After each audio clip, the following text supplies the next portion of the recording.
Hello students, I am SD Shirole from Mahatma Gandhi Vidya Mandir's Samashri, Prashant Dada Hire Arts, Commerce and Science Junior College, Nagpur. Today, in this online lecture, I am going to discuss about chapter number 13, that is organisms and population. About this chapter, the half part is already discussed by my colleague Professor M.J. Patil from KVA Junior College, and the remaining topic today I am going to discuss with you. The first topic, that is topic number 13.3, that is adaptation. Adaptation is defined as a change in structure, function, or behavior by which a species or individual improves its chance of survival in a specific environment. That means a species or individual cope up with the extreme variation in their environment. Some organisms respond through physiological adjustment, while others behaviorally like migration. For example, regarding adaptation in plants, many desert plants have their cuticle, a thick cuticle on their leaf surface, and have their stomata in deep pits to minimize the loss of water through the process of transpiration. These plants have a special photosynthetic pathway, that is CALM pathway, crassulacean acid metabolism, which enables their stomata to remain closed during the daytime. The second example regarding desert plant is Opuntia. The plant have their leaves which are reduced to spine, and the photosynthetic function is taken over by the flattened stem. Regarding animals, adaptation is also seen in mammals from the colder climates. They have a shorter snout, ears, shorter tail, and limbs, which help to minimize the loss of body heat by Allen's rule.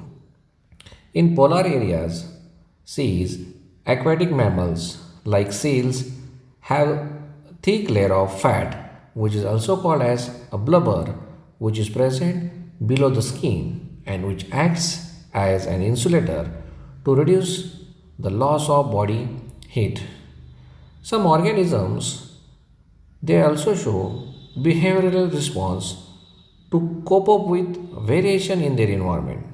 For example, in desert, lizards manage to keep their body temperature fairly constant by behavioral adaptations. The lizard which bask in the sun and absorb heat when their body temperature drops below the comfort zone, but move into the shade when the ambient temperature starts increasing. Some species burrow into the sand to hide and escape from the heat. So these are the examples regarding the adaptation. The next topic, that is topic number 13.4, that is population. As we all of you know, a population is also defined as a group of people which is living in a particular area or which occupies a particular geographical area is called as population. Or population, it can be also defined as a population is the number of organisms of same species that live in a particular geographic area at the same time with the capability of interbreeding called as population.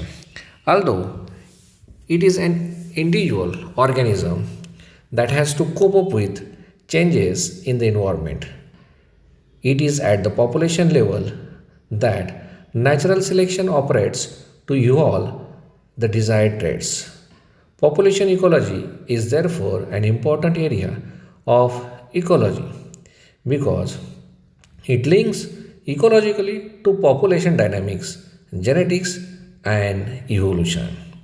Now, a population has a certain attributes of its own which are different from those of individual. The basic physical characteristics of population are the first one that is the size and the second one that is the density.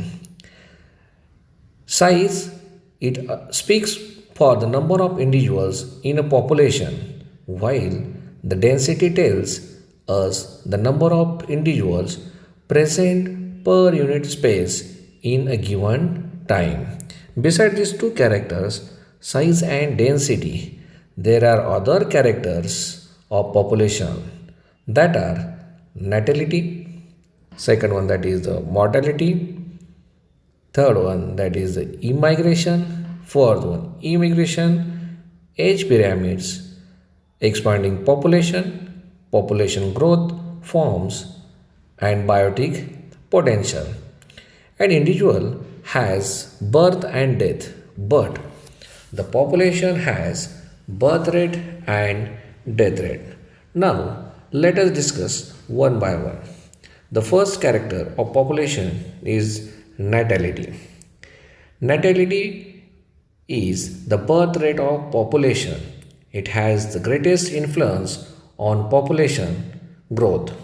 Natality is a crude birth rate or a specific birth rate.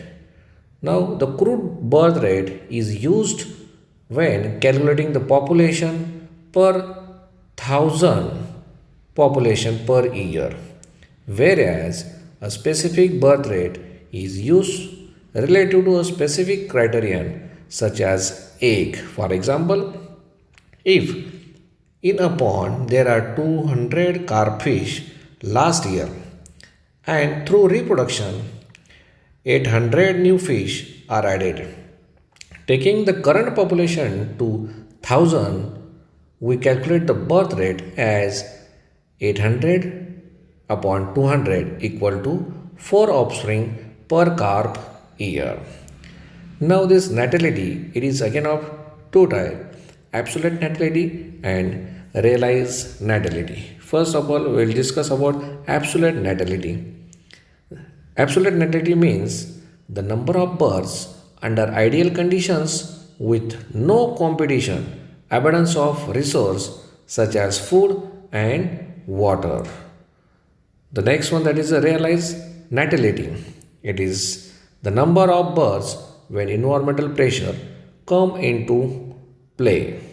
It must be always remember that absolute natality will be always more than the realized natality. The next character of the population is mortality. Mortality means a death rate of population. Now mortality rate of or death rate is a measure of the numbers of deaths in a particular population in proportion to size of that population per unit time. Mortality rate is typically expressed in deaths per thousand individuals per year. Thus, a mortality rate of 9.5 in a population of 1000 would be 9.5 deaths per year of that entire population. Same as natality, mortality is again of two types, absolute mortality and realized mortality. Absolute mortality means the number of deaths under ideal conditions with no competition, abundance of resources such as food and water. The second type, that is realized mortality. The number of deaths when environmental pressure come into play. These are the two types of mortality, and you must always remember that the absolute mortality will be always less than the realized mortality. The next character of population is sex ratio. The sex ratio of population affects and is reciprocally affected by birth, death, immigration rates. It is measured as the ratio of the numbers of individual of one sex to that of the other sex. The males and females in a ratio of 1:1 is generally the most common. evolutionary stable strategy. The next topic, that is age distribution and age pyramid. As we all of you know, the definition of population. A population is composed of individuals of different ages. And if the age distribution is plotted for the population, we will see the structure which is called as an age pyramid. For the purpose of simplicity, to make it simple, the entire population is divided into three age groups. The first one, that is a pre-reproductive age group, second one, that is a reproductive age group, and third one, that is a post-reproductive age group. In this, the first one, pre-reproductive age group, which is having the age from 0 to 14 years. Then the second one, that is a reproductive age group, which is having the age from 15 to 44 years. And the third one, that is a post-reproductive, which is having the age group from 45 to 85 plus years age group. The size of population can support or tell us lot about the status in habitat. The population size in natural habitat could be as low as less than 10. For example, of Siberian crane birds, which is showing the less population, or in millions we can see about Chlamydomonas in a particular pod. Population size, more technically called population density, which we have already studied, and it is denoted by capital N, which need not necessarily be measured in numbers only, although the total number is generally the most appropriate measure of population density. It is in some cases either meaningless or difficult to determine. If there are millions of termites and ants, but only a few animals which feed on them, stating that the population density of this predator is low will be misleading. In such cases, the biomass is a more meaningful measure of the population size. The total number is again not an easily adaptable measure if the population is huge and counting is impossible or very time consuming. Sometimes, for a certain ecological investigations, there is no need to know the absolute population densities. Relative densities serve the purpose equally. For instance, the number of birds, insect caught per trap is a good enough measure of their total population density. We are mostly obliged to estimate the population size indirectly without actually counting them or seeing them. The tiger census in our national park and the tiger reserves is often based on pug marks and facial pellets. Observe the figure number 13.3. Here, these are the graphs for the age distribution for the countries which are showing rapid, slow, zero and negative population growth rates. The first one for the rapid growth, it is the graph of the country Kenya, Nigeria, then which is showing the rapid growth. The second one graph, it shows about the slow growth of population, example of United States and Australia. Third one, that is the zero growth of Denmark and Italy. Fourth one, that is a negative growth of Germany and Hungary. Which all these graphs, they are showing the age pyramids for the countries which are showing the rapid, slow, zero and negative population growth rates regarding males and females. The next topic, that is the population growth.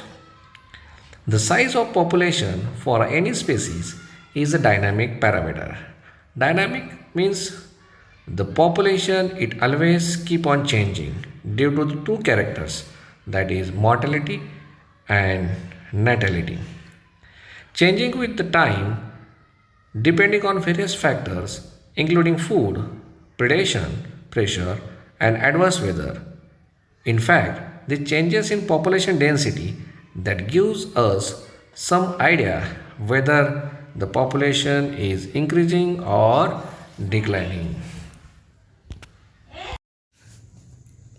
Density of a population in a habitat during a given period fluctuates due to changes in four basic processes.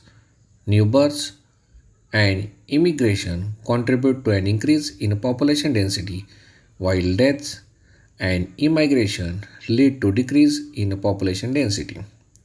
Immigration is the number of individuals of the same species that have come into the habitat from elsewhere during the time period under consideration, while immigration is the number of individuals of the population who left the habitat during the time period.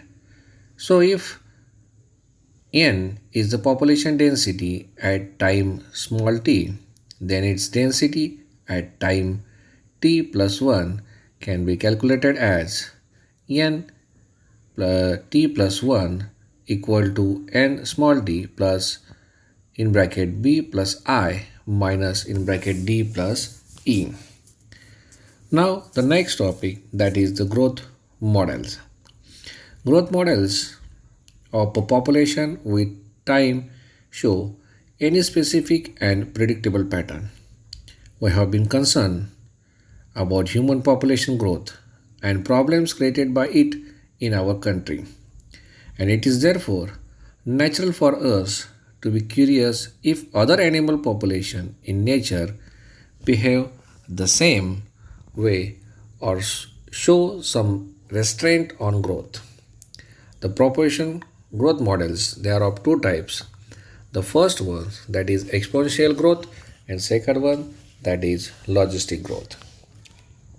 Let us discuss one by one. The first one, that is exponential growth. In this type of growth, the resources like food, space are essential for any growth of a population. When resources in the habitat are unlimited, each species has the ability to fully realize its innate potential to grow in numbers. Then the population grows in an exponential or geometric proportion.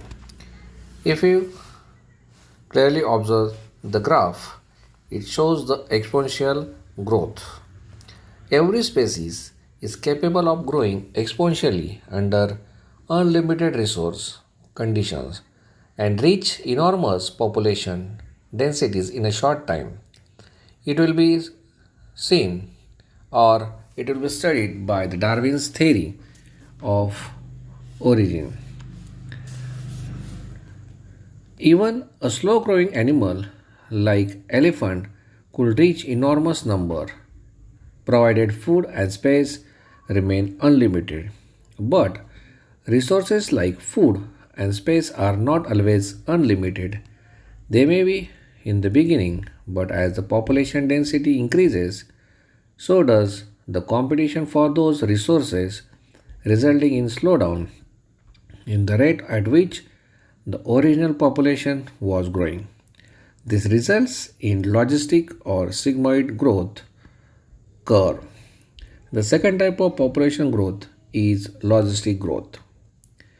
In this type of growth, competition between individuals for limited resources will weed out the weaker ones. Again, Darwin's theory of origin of species. Only the fittest individual will survive and reproduce in a given habitat has enough resource to support a maximum possible number beyond which no further growth is possible. A population growing in a habitat with limited resources show initially a lag phase. If you clearly observe the graph of 13.5, it is growth versus time. It shows a population growing in a habitat with limited resource, showing initially at a present means at a very beginning a lag phase is there, which is followed by a phases of acceleration and declaration and finally asymptote when the population density reaches the carrying capacity. A plot of a population density, it is in a relation to time t, results in a sigmoid curve which is seen in logistic growth. This type of population growth is called as Walhurst-Pearl logistic growth. Since the resources in this type of growth for most animal populations are finite and become limiting sooner, so the logistic growth model is considered as the most realistic one. Under a particular set of selection pressure, organisms evolve towards the most efficient reproductive strategy. Some produce a large number of small size offspring, for example, oysters, pelagic fishes, while others produce a small number of large size offspring, birds, and mammals. The next topic number 13.5, population interaction. There is no natural habitat which has only one species or animal or plants. For any species, the minimal requirement is another species as a food. Even a plant species which has a photosynthetic abilities cannot survive alone. It needs soil microbes to break down the organic matter in soil and release the inorganic nutrients. So it is obvious that in nature, animals and plants and microbes do not and cannot live in isolation but interact to form a biological community. Interactions may be interspecific or intraspecific. Intraspecific means the interaction existing between organisms of same population between two same species, and interspecific means between the members of different species. The interspecific interaction occur between minimum two organisms. It may be plant and animal, such as interaction may be classified into four types. The first one, that is neutralism, negative, or it is also called as harmful, positive, it is also called as beneficial, and both positive and negative interaction. Even in simplest communities, many interactions exist. Not all may be easily seen. Interspecific interaction arise from the interaction of population of two different species. This interaction could be beneficial or neutral, neither harm or nor benefit to one of the species. It is clearly seen in the chart number or table number 13.6, which shows interspecific interaction. The types of interaction with subdivisions are given in this chart. The first one, that is the neutralism, no significant effect.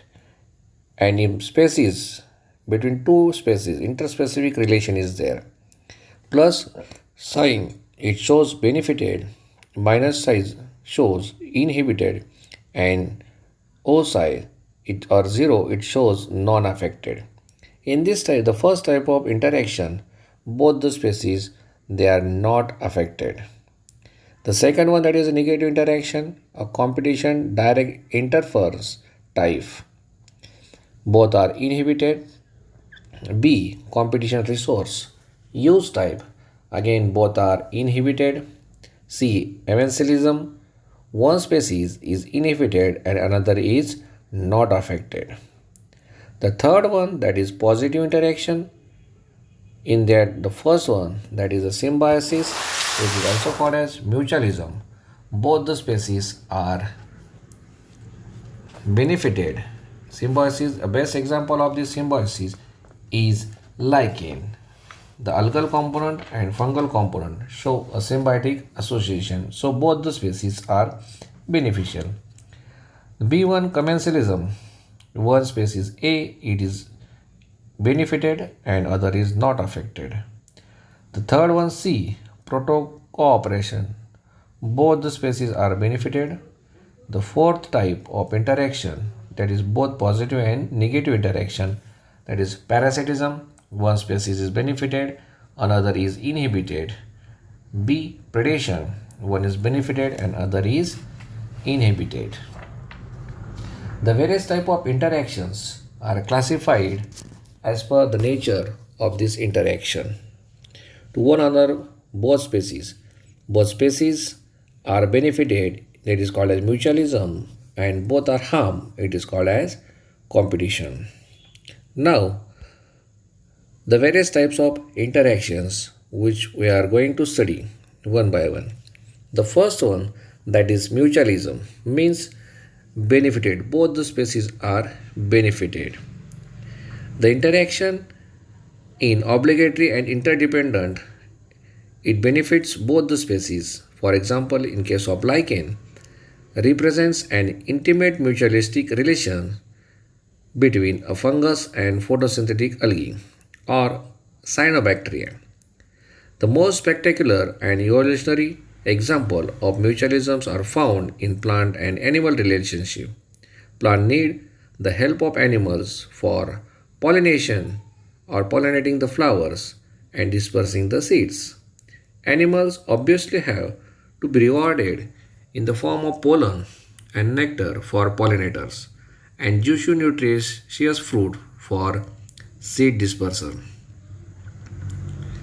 See the figure number 13.7. It is the TS of lichen showing thallus, algal and fungal components. In this, both the species they are benefited. But the mutually beneficial system should also be safeguarded against cheaters. For example, animals that try to steal nectar without aiding the pollination. Plant-animal interactions often involve co-evolution of the mutualists, that is the evolution of flower and its pollinator species are tightly linked with the one another. Competition, the second type of interaction, it is basically harm. It is basically harm to one species. Competition is the type of interaction where both the species are at a loss. Totally unrelated species may compete for the same resource. For example, shallow creeks on the west coast of Mumbai visiting flamingos and resident fish compete for the common food. The zooplankton. Secondly, resource need not always be limiting for competition to occur. In competition, the feeding efficiency of one species is reduced due to the interference of the inhibitory presence of the other species. Even if the resource, food and space are abundant, for example, leopards do not hunt in close proximity of lion prey. Therefore, competition is best defined as a process in which the fitness of one species is significantly lower in the presence of another species. Gauss' competitive exclusion principle states that two closely related species competing for the same resource cannot coexist indefinitely, and the competitively inferior one will be eliminated eventually. This may be true if resources are limiting, but not otherwise. In interspecific competition with sufficient resource, species facing competition will evolve mechanisms that promote coexistence rather than exclusion. One such mechanism is resource partitioning. If two species compete for the same resource, They could avoid competition by choosing different times for feeding. A species whose distribution is restricted to a small geographical area because of the presence of a competitively superior species is found to expand its range when the competing species is removed. Then the third type of interaction, that is a parasitism. It can be seen in case of plants to higher vertebrates. Many parasites have evolved to be host specific in such a way that both host and the parasitic tend to co-evolve against each other. In accordance with their lifestyle, endoparasites evolve a special adaptation such as the loss of unnecessary sense organ, presence of adhesive organs or suckers to cling on to the host, loss of digestive system, and high reproductive capacity. The life cycle of parasites are often complex, involving intermediate host or vectors to facilitate transport to the host.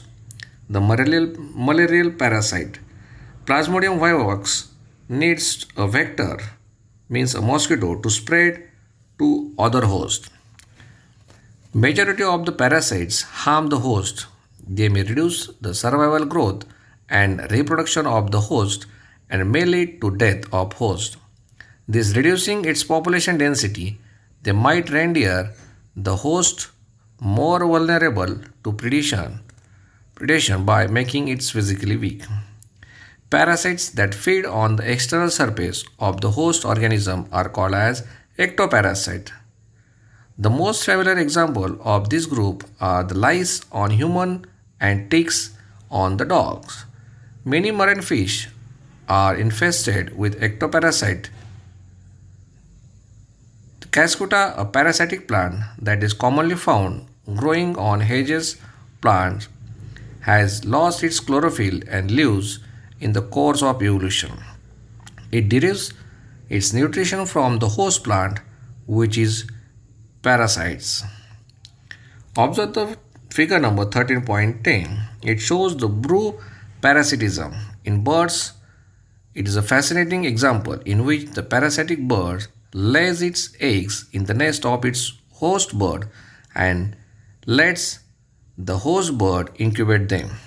During the course of evolution, the egg of parasitic bird have evolved to resemble the host egg in size and color to reduce the chances of the host bird detecting the foreign eggs and ejecting them from the nest.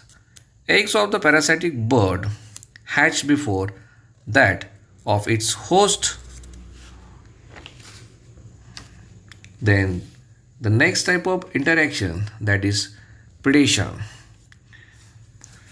In this type of interaction, probably it is in case of tiger and the deer that readily come to our mind, but a sparrow eating an seed is no less a predator. Although grazers are animals eating plants classified as herbivorous, they are not very different from predators. Predators play an important role. They keep prey population under control.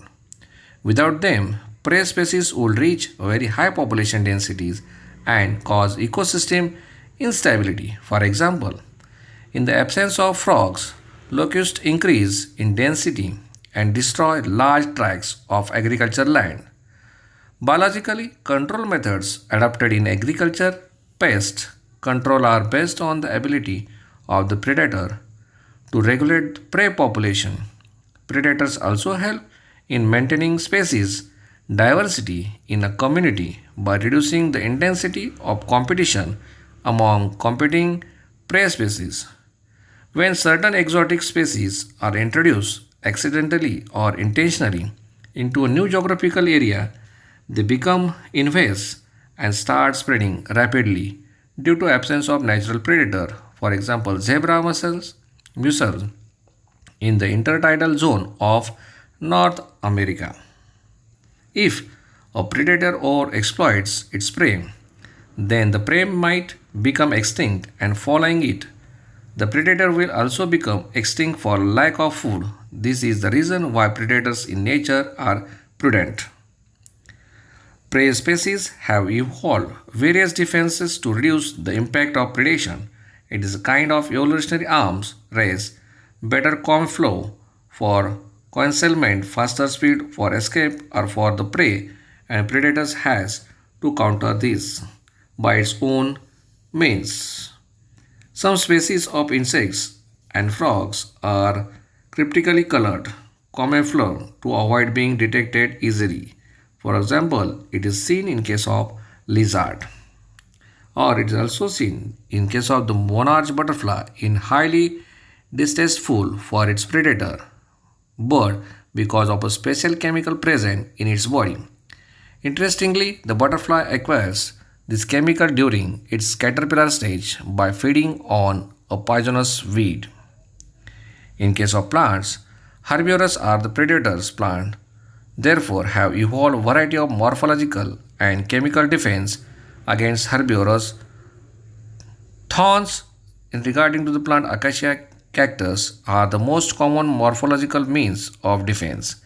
Many plants produce and store chemical that make the herbivore sick.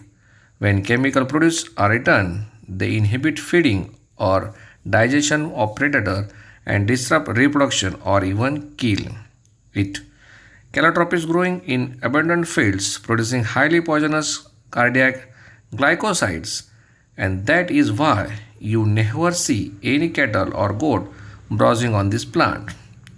A wide variety of chemical substances that we extract from the plants on a commercial scale, that is nicotine, caffeine, quinine, opium, etc., are the secondary metabolites produced by them, actually as a defense against grazers and browsers, which is seen in the type of interaction that is predation. Then the last type of interaction, that is commensalism. This is the interaction in which one species benefits and the other is neither harmed nor benefited. An orchid growing as an epiphyte on a branch of mango tree will get benefit while the mango tree derives no benefit. The cattle, egret and grazing cattle in close association is a classic example of commensalism. Cattle egrets always forage close to the cattle. As cattle move, they flush out insects that might be difficult for the egret to find and catch. Another example of commensalism is the interaction between sea anemone that has stinging tentacles and clownfish that lives among them. See the figure number 13.12. The fish gets protection from the predators which stay away from the stinging tentacles. This anemone does not appear to derive any benefit by hosting the clownfish. So in this way, these are the 5 types of interaction which we have studied in this chapter. Thank you.